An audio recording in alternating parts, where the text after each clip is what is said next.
France की company Dassault निर्मित लड़ाकू जेट विमान राफेल का पहला बैच भारतीय वायुसेना के अंबाला एयरबेस पर आज बुधवार को लैंड होने की खबरों के बीच ये जानना जरूरी है कि सिर्फ राफेल विमान भारत पहुंच रहे हैं। इन्हें बनाने की तकनीक भारत के हाथ नहीं लगेगी। साल 2016 में भारत सरकार ने फ्रांस के साथ 36 राफेल विमानों के लिए करीब 59,000 करोड़ रुपये की डील की थी। उसमें तकनीक ट्रांसफ़र का क्लॉज नहीं था। इससे पहले जब यूपीए सरकार में 2011 में राफेल को फ्रांस के साथ डील पर बात चल रही थी, तब उसमें तकनीक ट्रांसफ़र का क्लॉज शामिल था। तकनीक के ट्रांसफ़र का मतलब क्या होता है, इसके साथ ही जानिए कि क्यों इस क्लॉज के न होने से ये घाटे का सौदा साबित हो सकता है और किस तरह राष्ट्रीय सुरक्षा के लिए खतरा बन रहा है। तकनीक ट्रांसफ़र क्या है और क्यों ज़रूरी है। फाइटर जेट की दुनिया में तकनीक बहुत महत्व रखती है। एविएशन के जानकारों के मुताबिक तकनीक ट्रांसफ़र के जरिए निर्माता कंपनी या देश खरीदार देश को मूल तकनीक मुहैया करवाता है, जिससे खरीदार देश अपने स्तर पर खुद ये जेट भविष्य में बना सकता है और साथ ही खरीदे गए जेट्स में अपनी ज़रूरत के हिसाब से आधुनिकीकरण या कुछ बदलाव कर सकता है। तकनीक ट्रांसफ़र इसलिए ज़रूरी होता है क्योंकि फाइटर जेट में कौन सा देश किस तरह के सिस्टम या अपग्रेडेशन का इस्तेमाल करता है, यह उसका निजी मामला होता है। तकनीक हाथ में आने से देश अपने हिसाब से विमानों के फीचरों में बदलाव कर सकता है और यह गोपनीयता रह सकती है, लेकिन तकनीक न मिलने से उस देश से ही ये बदलाव या अपग्रेडेशन करवाने होते हैं जहां से विमान खरीदे जाते हैं। राफेल सौदे में क्यों है तकनीक का मुद्दा। भारत ने फ्रांस की दसाल्ट से 36 विमानों का सौदा किया है, जिसमें तकनीक ट्रांसफ़र शामिल नहीं है। ऐसे में भारत को जो विशेष या अतिरिक्त मॉडिफाइड फीचर विमानों में चाहिए थे, उसे दसाल्ट से ही करवाने पड़े।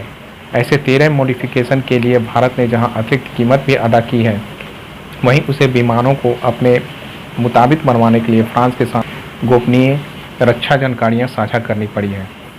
इसका मतलब ये हुआ कि सिर्फ आर्थिक रूप से ही नहीं बल्कि रणनीतिक और राष्ट्रीय सुरक्षा के मोर्चे पर भी तकनीक संवेदनशील मुद्दा हो जाता है। अब इस मुद्दे से जुड़कर राफेल विमानों की कीमत कैसे प्रभावित हुई, देखिए। क्यों नहीं मिली भारत को तकनीक। मोदी सरकार ने 2016 में जो राफेल डील की, वह पूर्ववर्ती यूपीए सरकार के प्रस्तावित सौदे से बहुत अलग थी। इसमें केवल 36 राफेल विमानों का सौदा किया गया, जबकि यूपीए 126 विमानों के लिए सौदा करने की योजना बना रही थी। 126 विमानों के सौदे पर फ्रांस इन विमानों की तकनीक साझा कर सकता था। तकनीक ट्रांसफ़र के लिए बड़ी डील की जाती है, यानी विमानों के हिसाब से 100 या 200 विमानों की खरीद पर यह संभव होता है। कैसे बहुत महंगे पड़े राफेल। राफेल सौदे के बारे में जांच पड़ताल और खोजबीन पर आधारित द हिंदू के एन राम की रिपोर्ट जनवरी 2019 में प्रकाशित हुई थी, जो बेहद चर्चित रही थी। इस रिपोर्ट में यूपीए सरकार में प्रस्तावित और एनडीए सरकार के समय में राफेल डील के तुलनात्मक अध्ययन में बताया गया कि कैसे यूपीए की डील बहुत बेहतर और सस्ती होती और क्यों एनडीए की डील कई सवालों की गुंजाइशें पैदा करती है। एन राम के विश्लेषण को संक्षेप में समझे तो 2007 में यूपीए एक के सरकार के समय में 126 राफेल विमानों के लिए 9 करोड़ यूरो की डील प्रस्तावित की थी। 2011 में यह कीमत करीब 10 करोड़ यूरो की हो गई थी।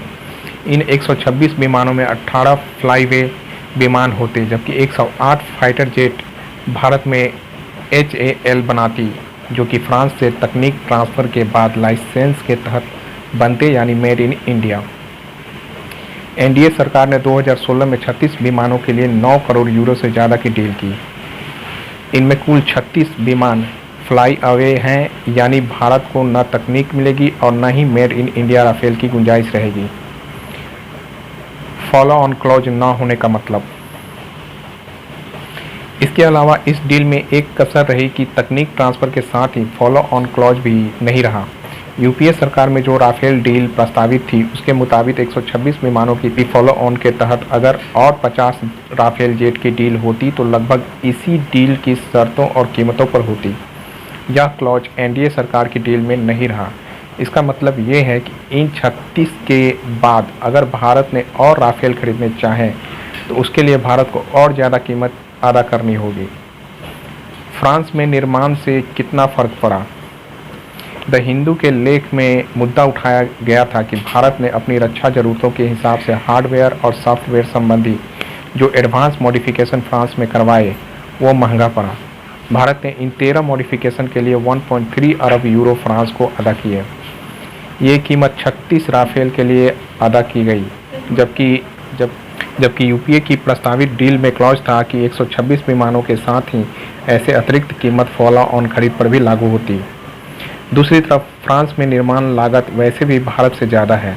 दसॉल्ट में एक राफेल विमान की निर्माण की लागत भारत के HAL में एक राफेल की लागत से करीब 2.7 गुना ज़्यादा पड़ी, क्योंकि भारत में लेबर कॉस्ट कम है। अगर तकनीक ट्रांसफ़र होता तो भारत को एक बहुत बड़ी रकम का फ़ायदा ऐसे संभव होता। HAL ने भी रोया था दुखड़ा। रक्षा क्षेत्र में भारत की सबसे बड़ी कंपनी हिंदुस्तान एरोनॉटिक्स लिमिटेड ने दावा किया था कि तकनीक के ट्रांसफ़र का क्लॉज न होना HAL को बड़ा झटका था। HAL 25 टन के सुखोई विमान बना चुकी थी, तो राफेल के निर्माण में कहीं कोई दिक्कत का सवाल ही नहीं था। HAL ने कहा था कि मोदी सरकार ने न केवल वादे के मुताबिक 5,000 करोड़ का निवेश कंपनी को नहीं दिलवाया, बल्कि उल्टे कंपनी के डिविडेंड से पैसा छीन लिया। साथ ही HAL कर्मियों ने जनवरी 2019 में एक बयान में कहा था कि तत्कालीन रक्षा मंत्री सीतारमन ने HAL के लिए 73,000 करोड़ रुपये के आदेश होने के संबंधी संसद में भ्रामक जानकारी दी। HAL के पास टोटल ऑर्डर 1.28 लाख करोड़ रुपये के थे। 26,570 करोड़ के ऑर्डर मोदी सरकार के समय के थे और बाकी के यूपीए सरकार के समय के ही थे, यानी आत्मनिर्भर होता भारत। तकनीक ट्रांसफ़र न होने से भारत को इस सौदे में आर्थिक, रणनीतिक, सुरक्षा, तकनीक जैसे कई मोर्चों पर घाटा ही हुआ, यह साफ हो जाता है। आखिर में समझने की बात यह है कि अगर भारत के पास यह तकनीक होती तो भारत रक्षा क्षेत्र में आत्मनिर्भर होने की शुरुआत कर सकता था, जिसकी ज़रूरत लंबे समय से बनी रही है। मेक इन इंडिया और आत्मनिर्भर भारत जैसे मंत्र सार्थक हो सकते थे।